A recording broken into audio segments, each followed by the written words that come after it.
What have you two movies here? Now, here's my throwback segment where I talk about the films that turns 10 and 20 this week. Films turning 10, we got the film Arthur. Now, this is, of course, a remake of the classic Roger Moore comedy, and it stars Russell Brand. I mean, April of 2011 was an interesting year for Russell Brand. He had both the Easter movie Hot, he also had Arthur. While this film was not as good as the classic Dudley Moore film, I still thought the remake was pretty decent. You also had Helen Mirren, who actually plays his lifelong nanny, Hobson. Of course, in the original Arthur, Hobson was actually a male. They ended up gender swapping the character. You also had Luis Guzman was in this. Greta Gerwig, Nick Nolte. I mean, the film did not really get the best, the best reviewers or anything, but I still thought it was really funny. It was heartfelt. It was entertaining. So if you guys have never really seen the original Arthur, or I should say the remake of Arthur, give it a go. And also check out the original, by the way. The original is an all-time classic. All right. Also turning 10, we got the Blue Sky film Rio, which featured a really decent cast that includes the likes of Jesse Eisenberg and Hathaway, George Lopez. I mean, Will I Am was in Rio. Leslie Mann. Rio was, of course, from it's from the same creators of Ice Age, Spice in Disguise, the Peanut movie, and it's about this a car named Blue who never really learned how to fly, and he lives in a happily life in Minnesota with his human friend Linda, voiced by Leslie Mann. And so Blue is thought to be the last of his kind, but when this other bird named Jewel, who's like this lone female, lives in de Janeiro, Blue and Linda ends up going to meet her, and animal smugglers end up kidnapping Blue and Jewel. And so the pair must soon to escape and begin a perilous adventure back to freedom and all. And of course, Blue is trying to get back to his owner Linda. Jewel is of course voiced by Anne Hathaway. I mean, here you pretty much got Lex Luthor and Catwoman as birds. But anyway, Rio, I thought Rio was pretty decent. It was cute, charming. The sequel was actually pretty good as well. Uh, who knows if we're ever gonna get a third one, especially with Blue Sky recently shutting down. They are supposed to be doing a Rio show for Disney Plus, so at least we are gonna get some more Rio content. But anyway, I did quite like the first Rio film. Probably really underrated. It does not really get talked about a whole lot, but I still thought it was really decent. And if you guys have not really seen Rio or even a sequel, give them a go. All right. Also turning 10, we got the Bethany Hamilton biopic Soul Surfer, which stars Anna Sophia Robb, who plays Bethany Hamilton. If you guys don't really know much about her story, Bethany Hamilton, who is this famed surfer now, she ends up losing her arm in a shark attack, and she is determined to get back into the water and pretty much show that she could still she could still surf and all that without just with one arm and all. I mean, she is despite her only having one arm, she is pretty solid in her surfing stuff. I still see videos of Bethany Hamilton surfing now. I'm shows you don't look like. Granted, I don't surf at all. You will never catch me in the water surfing at all or anything. But holy cow, that girl could still do it with one arm. I mean, talk about bravery and all. And the Soul Surfer also had a really cool cast too. You also had Helen Hunt, Dennis Quaid plays her parents, Jack Nicholson's daughter, Lorraine Nicholson was also in this. I really love Soul Surfer. I thought it was really inspirational. Great cast, directed by Sean McNamara. He did a really good job of directing.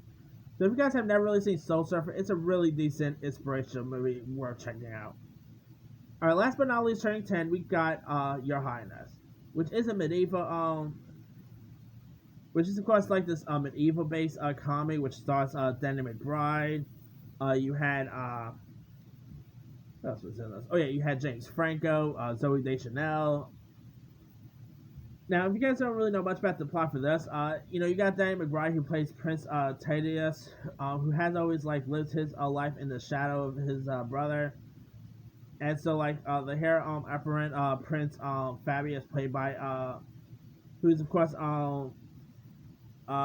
his like brother played by James Franco, and so of course you got an evil wizard who ends up kidnapping Fabius's fiance played by Zoe Deschanel, and Thaddeus has no choice but to find the inner hero and join his brothers to save her here. It also featured a really cool cast that includes the likes of Natalie Portman, Justin Theroux, Toby Jones, Charles Dance. It was also directed by David Gordon Green, the same guy who will later go on to give us the recent Halloween film. He also directed both Franco and McBride and Pineapple Express. Your Highness is not that great of a film, but I still thought it has some really fun moments in it. McBride and Franco both were great in this film. I mean, if you guys have not really seen Your Highness, we don't really get many medieval comedies anymore, but that movie was actually not that bad. Alright, films turning 20, we got Along Came a Spider. Now, this is, of course, based on the based on the classic, James Patterson novel, and this stars Morgan Freeman as Alex Cross, who reprises his role as on the famed police detective and psychologist, who is who is true playing mind games with criminals until this predator named Gary Sindaji, played by Michael Wincott, commits a daring kidnapping, and he lures Cross into the case here. Morgan Freeman, I mean, of course, Tyler Perry played the role of Alex Cross, but Morgan Freeman does such a great job as this role. He of course played the role before in Kiss the Girl, so Morgan Freeman has played this character a couple times. But Along Came a Spider is a really decent cat and mouse game. This film will leave you guessing from beginning to end. So if you guys have never really seen it, give that one a go. Alright, also turning 20, we got the Johnny Depp film Blow, which is of course about which is about the 1970s drug trade here, and you got George Young played by Johnny Depp, who is this high school football star who is currently becoming the world's premier importer of cocaine from Colombia's Medellin cartel. So this is pretty much like a drug fuel based film. And it shows and it looks at George Young's spectacular rise and foreigner. Johnny Depp. This is actually the movie that really shows how great Johnny Depp is. This is probably one of my favorite Johnny Depp performances. He is so good in this film. Other people in this, you had Ray Liotta, Penelope Cruz.